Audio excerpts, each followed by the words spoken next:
Observers అందరూ కూడా announce చేశారు. రేఖా గుప్తా కొత్త సీఎంగా, డిప్యూటీ సీఎంగా ప్రవేశ్ వర్మ అంటున్నారు ఆయన అకామిడేట్ చేసేందుకు. సో ఢిల్లీలో మంత్రివర్గంలో 6 మాత్రమే మంత్రులు ఉండడానికి అవకాశం ఉంది. 70 మంది శాసనసభ్యులు. చట్టం ప్రకారం కేవలం 6 మినిస్టర్స్ మాత్రమే ఉండడానికి అవకాశం ఉంది.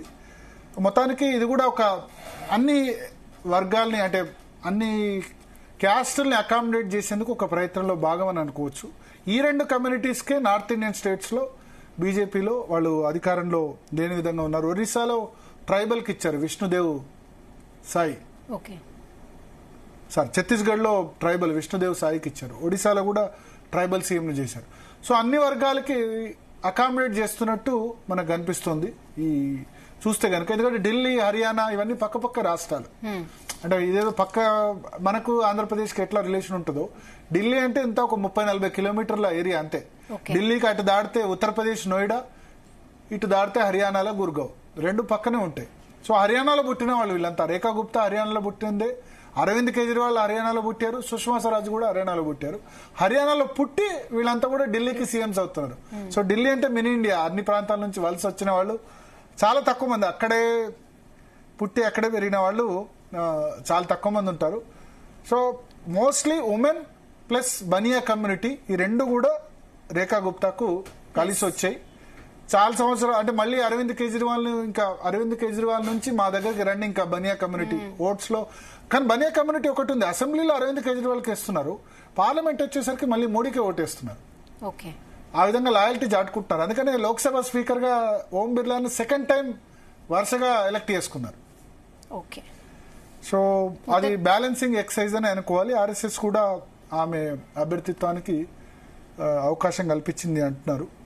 Most of the north Indian states ఒకటి తర్వాత ఒకటి, ఢిల్లీ, హర్యానా, రాజస్థాన్, మధ్యప్రదేశ్, ఛత్తీస్గఢ్, ఒరిస్సా అంటే ఈస్ట్ ఇండియన్ స్టేట్ అనుకోండి, ఇవన్నీ రాష్ట్రాలు వచ్చేసాయి. ఇంకా రాబోయే ఎలక్షన్స్ తమిళనాడు, కేరళ, బెంగాల్ ఇవన్నీ ఉన్నాయి. అక్కడెక్కడ కూడా అవకాశం ఇవ్వడానికి లేదు. బహుశా మహిళా నేతలు కూడా తమిళనాడు, కేరళలో అధికారంలోకి రావడం కష్టం. ఒక బెంగాల్ ఒకటి ఛాన్స్ ఉంది, మమతా బెనర్జీని ఢీకొట్టిన.